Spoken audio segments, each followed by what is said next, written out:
ವೀಕ್ಷಕರೇ ಪ್ರಣಾಮ. ವಿಶ್ವ ಪ್ಲಸ್ ಟಿವಿಗೆ ಸ್ವಾಗತ.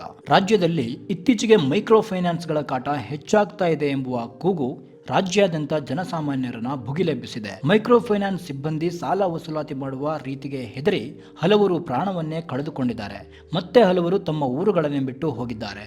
ಮೈಕ್ರೋ ಫೈನಾನ್ಸ್ಗಳ ಕಾಟಕ್ಕೆ ಜನ ಬೇಸತ್ತು ಹೋಗಿದ್ದಾರೆ. ಏನಿದು ಮೈಕ್ರೋ ಫೈನಾನ್ಸ್?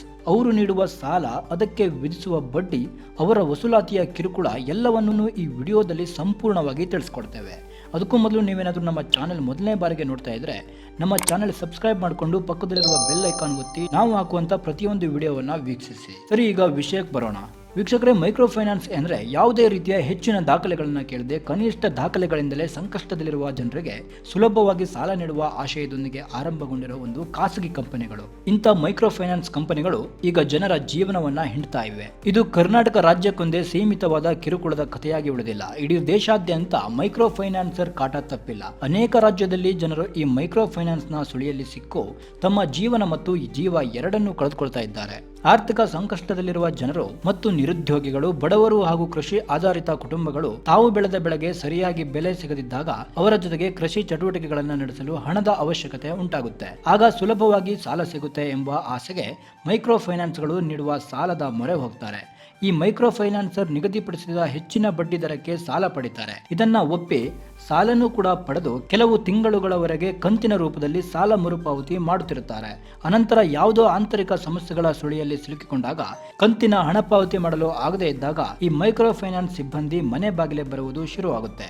ಅಲ್ಲಿಂದ ಸಾಲ ಕಟ್ಟಿ ಎಂಬ ಕಿರುಕುಳ ಪ್ರಾರಂಭವಾಗುತ್ತದೆ. ಇದರಿಂದ ನೆರೆಹೊರೆಯವರು ಹಾಗೂ ಊರಿನ ಜನರ ಬಳಿ ಮಾನ ಹೋಗುತ್ತದೆ ಎಂದು ಮನಸ್ಸಿನಲ್ಲೇ ನೋವನ್ನುಬಿಸುವ ಸಾಲ ಮಾಡಿದವರು ಅನಿವಾರ್ಯವಾಗಿ ಊರು ಬಿಡುವುದಕ್ಕೆ ಅಥವಾ ಆತ್ಮಹತ್ಯೆಗೆ ಮುಂದಾಗುತ್ತಿದ್ದಾರೆ. ಮೈಕ್ರೋ ಫೈನಾನ್ಸ್ ಸಿಬ್ಬಂದಿ ಸಾಲ ವಸೂಲಾತಿಗೆ ಬಂದಾಗ ಅವರು ಬಳಸುವ ಅವಾಚ್ಯ ಪದಗಳು, ಬೆದರಿಕೆ ಹಾಕುವ ವಿಧಾನ, ಗುಂಡಾಗಿರಿಯ ತಂತ್ರಗಳಿಂದ ಜನಸಾಮಾನ್ಯರು ಭಯಭೀತರಾಗಿದ್ದಾರೆ. ಅಷ್ಟೇ ಸಾಲದಕ್ಕೆ ಇದರ ಜೊತೆಗೆ ಗಮನಿಸಬೇಕಾದ ವಿಷಯವೇನೆಂದರೆ, ಹೀಗೆ ಮೈಕ್ರೋ ಫೈನಾನ್ಸ್ಗಳು ನೀಡುವ ಸಾಲದ ಪ್ರಮಾಣ ಭಾರಿ ಪ್ರಮಾಣದಲ್ಲಿ ಹೆಚ್ಚಳವಾಗಿದೆ.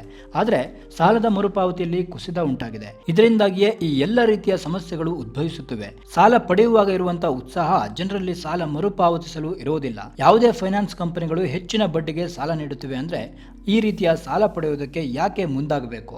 ಸರ್ಕಾರದ ಸುಪರ್ದಿಯಲ್ಲಿರುವ ರಾಷ್ಟ್ರೀಕೃತ ಬ್ಯಾಂಕ್ಗಳಲ್ಲಿ ನಿಗದಿತ ಕಮ್ಮಿ ಬಡ್ಡಿಗೆ ಸಿಗುವಾಗ ಯಾಕೆ ಅಲ್ಲಿ ಸಾಲ ಪಡೆಯಬಾರದು? ಬ್ಯಾಂಕ್ ಹೇಳುವ ದಾಖಲೆಗಳನ್ನು ಒದಗಿಸಿ ಸಾಲ ಪಡೆಯಬಹುದಲ್ವಾ? ಒಂದು ವೇಳೆ ನಿಮ್ಮಲ್ಲಿ ಬ್ಯಾಂಕ್ ಕೇಳುವ ದಾಖಲೆಗಳು ಇಲ್ಲವೆಂದ್ರೆ ಸಾಲವನ್ನ ಪಡೆಯಲು ಮುಂದಾಗಬೇಡಿ.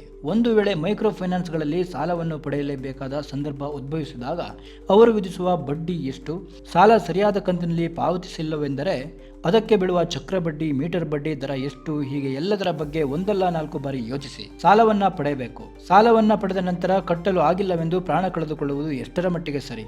ನಮ್ಮ ಭಾರತ ಸರ್ಕಾರದ RBI ನಿಯಮಾವಳಿಗಳು ಏನು ಹೇಳುತ್ತೆ ಎಂಬುದನ್ನು ತಿಳ್ಕೊಳ್ಳಿ. ಅನಂತರ RBIನ ನಿಯಮಗಳನ್ನ ಫೈನಾನ್ಸ್ ಕಂಪನಿಗಳು ಪಾಲಿಸುತ್ತಿವೆಯಾ ಎಂಬುದರ ಬಗ್ಗೆ ಕೂಡ ಗಮನಿಸಿ ತಿಳಿದುಕೊಳ್ಳಬೇಕು. ಒಂದು ವೇಳೆ ಪಾಲಿಸುತ್ತಿಲ್ಲವೆಂದಾದರೆ ಕಾನೂನಿನ ಮೊರೆ ಹೋಗಬೇಕು. ಈಗ ನೀವು ಸಾಲವನ್ನ ಪಡೆದುಕೊಂಡಿದ್ದೀರಿ, ನೀವು ಸಾಲ ಮರುಪಾವತಿ ಮಾಡಿಲ್ಲವೆಂದರೆ ಮೈಕ್ರೋ ಫೈನಾನ್ಸ್ ಕಂಪನಿಯ ಸಿಬ್ಬಂದಿಗಳು ಆತ್ಮಹತ್ಯೆ ಮಾಡಿಕೊಳ್ಳಬೇಕೇ? ಹೇಳಿ ಒಮ್ಮೆ. ಪ್ರಾಣವೆಂಬುದು ಎಲ್ಲರಿಗೂ ಒಂದೇ, ಹಾಗಾಗಿ ನಾವು ಯಾರನ್ನೂ ದೂಷಣೆ ಮಾಡುತ್ತಿಲ್ಲ. ಬದಲಾಗಿ ಇಂಥ ಮೈಕ್ರೋ ಫೈನಾನ್ಸ್ಗಳು ಬೀಸುವ ಬಲೆಯಲ್ಲಿ ಸಿಕ್ಕಿಬಿದ್ದು ನಿಮ್ಮ ಜೀವನ ಹಾಳು ಮಾಡಿಕೊಳ್ಳಬೇಡಿ. ಮೈಕ್ರೋ ಫೈನಾನ್ಸ್ ಸಿಬ್ಬಂದಿಗಳು ಸಾಲ ವಸೂಲಿ ಮಾಡಲು ಹೋದಾಗ ಜನಸಾಮಾನ್ಯರ ಮೇಲೆ ದಬ್ಬಾಳಿಕೆ, ದೌರ್ಜನ್ಯ, ಕೆಟ್ಟ ಪದಗಳ ಪ್ರಯೋಗ ಮಾಡುವುದು ಕೂಡ ಸರಿಯಾದ ವರ್ತನೆಯಲ್ಲ. ಇಂಥ ವರ್ತನೆಗಳ ವಿರುದ್ಧ ಸರ್ಕಾರ ಕ್ರಮ ಕೈಗೊಳ್ಳಬೇಕು.